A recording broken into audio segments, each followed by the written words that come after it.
And two other decisive victories for the Penn Quakers, as them leading over Harvard through 5 bouts so far. And we've seen Penn come out with some energy the last couple dual meets of theirs, and they continue that right along. Justin Galante alongside Jess Todd joining you from the Malkin Athletic Center. And Justin, Penn is just on a different level, it seems like, lately. Yeah, I mean, it's interesting because they're great right now. There's no doubt. Going back to 2 meets ago, they've won 24 consecutive weight classes and outscored their opponents 92-0, which is obviously absurd.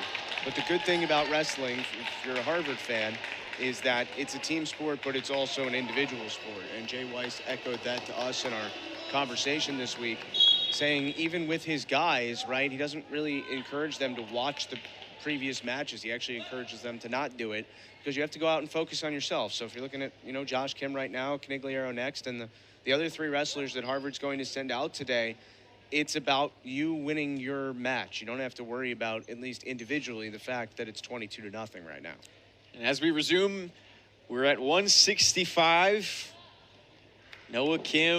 Josh Kim, a senior from this squad for Harvard, another guy that's only got a couple weeks left in his career that's really kicked it into gear lately. Early parts of the season, Coach told us we thought that he would be in the rankings a little bit sooner than he was. Finally able to crack him. You see that number 29 that he brings into this match going up against Sement from Penn, a sophomore from Chester, New Jersey. A first-year starter for this Penn squad, did not compete as a freshman last year.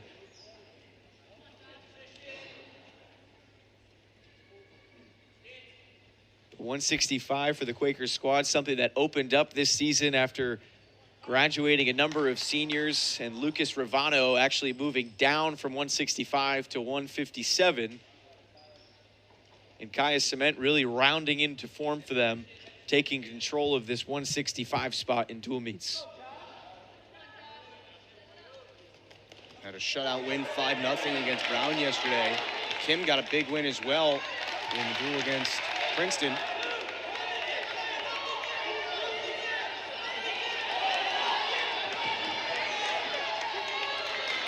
Sement goes in for the shot. Both wrestlers unable to secure points at it. But finally, Josh Kim earns the reversal. Quick whistle to get the restart as they were on the edge. Yeah, Kim coming out aggressive here. As you said, maybe a little bit of a slower start in terms of the opens this year, but he's been good in the duels, right? He's 6-1, and his only loss is against a ranked wrestler. So against Sement here, it feels like on paper this is a Harvard advantage, and Kim trying to continue on the momentum he started building yesterday.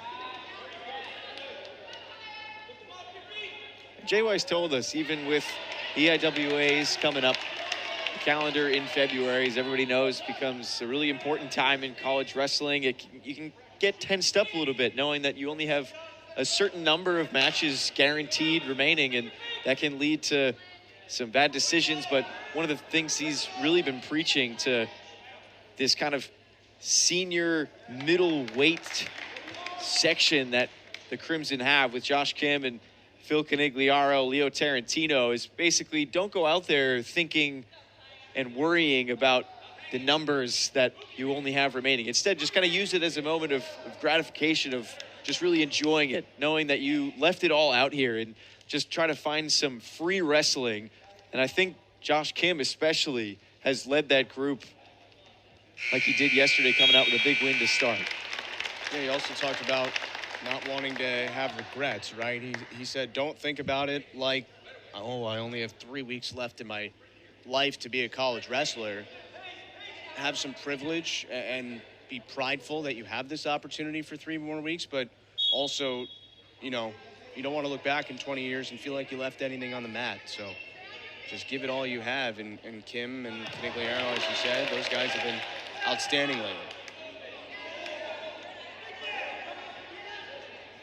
Kim, from the start of this second period, has been on the top position. Had some just throw Kaya Sement down to the ground there a second ago, but Sement able to wiggle out and earn the escape point. So they'll start back at the neutral position on the restart.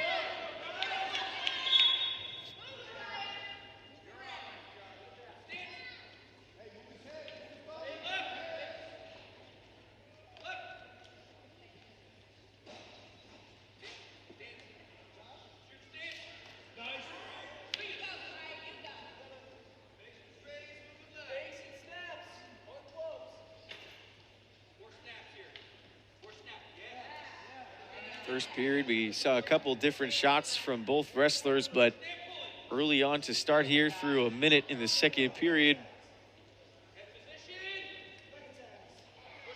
A little bit more laid back, just trying to feeling each other out here.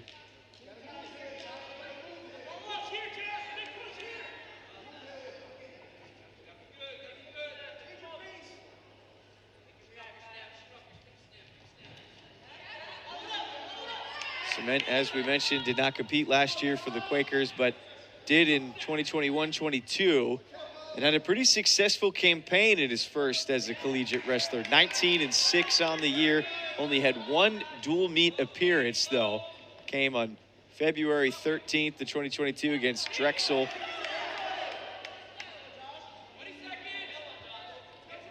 So coming into this season as his first year starting meet in and meet out for the Quakers has been a little bit different for him, but he's really owned the spot.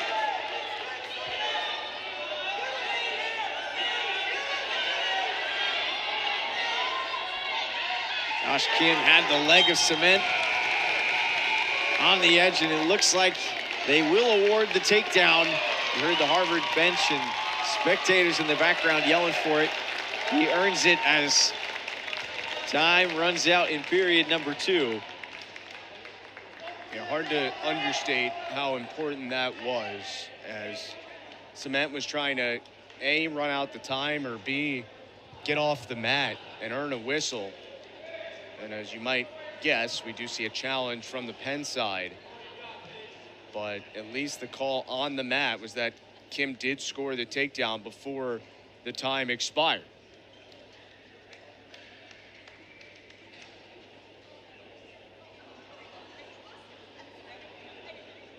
A big difference if they take it off the board in how they start in period number 3.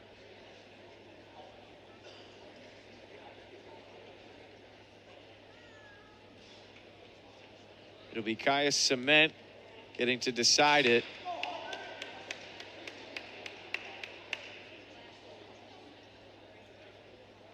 I've seen some pretty quick reviews so far. They'll look like they'll continue the trend. They will keep it on the board.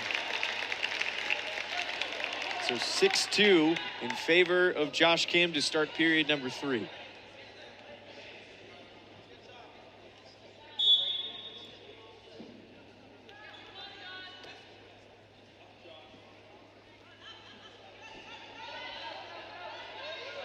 Kim able to get quickly to his feet. Was trying to break the grip from Sement. Unable to do it. And as they go out of bounds, they'll start it all over.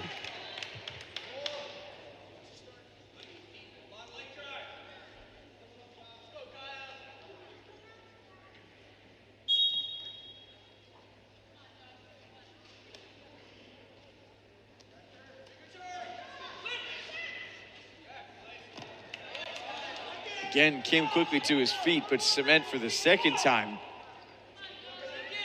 throws Kim back down.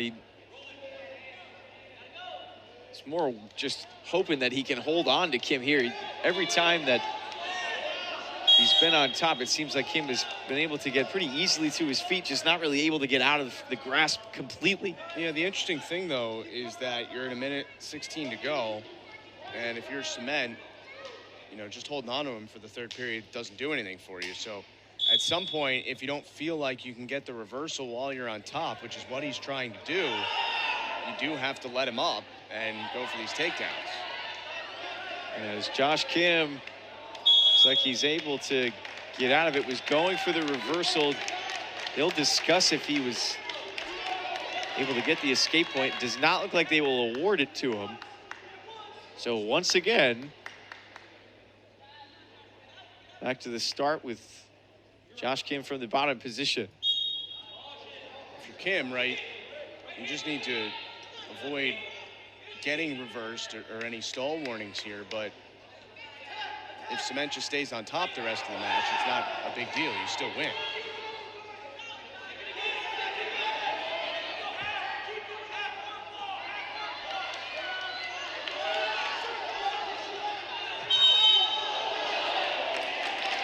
Harvard bench. Stall warning given there to Sement.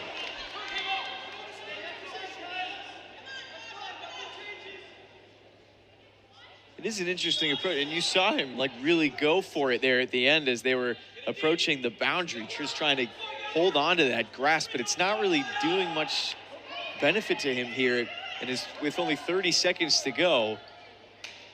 Right, at some point you have to make the business decision of, am I more likely to get a reversal from on top or take him down from neutral? And Sement has decided trying to go for the reversal is the way to go. And now he only has 11 seconds to try and get it. The curious point, the ride time is over a minute now. So with that, the score is 6-3, but it looks like Josh Kim was able to score a reversal. They'll give it to him, increasing that lead, and with only 5 seconds to go, that will be the dagger that gets Josh Kim a win at 165, the first of the day for Harvard. I felt like a really smart approach from Kim, who got ahead early and then just managed things very, very well. He does get Harvard on the board, gets his 13th overall win of the year, now 7-1 in the duels. He's been super, super reliable for Jay Weiss and company. And it does get, Harvard those first team points of the day, and then you move on now to kind of the match we've all been waiting for in 74.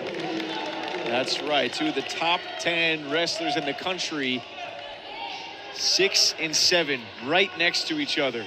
Number 7, Phil Canigliaro, a senior for Harvard from Denver.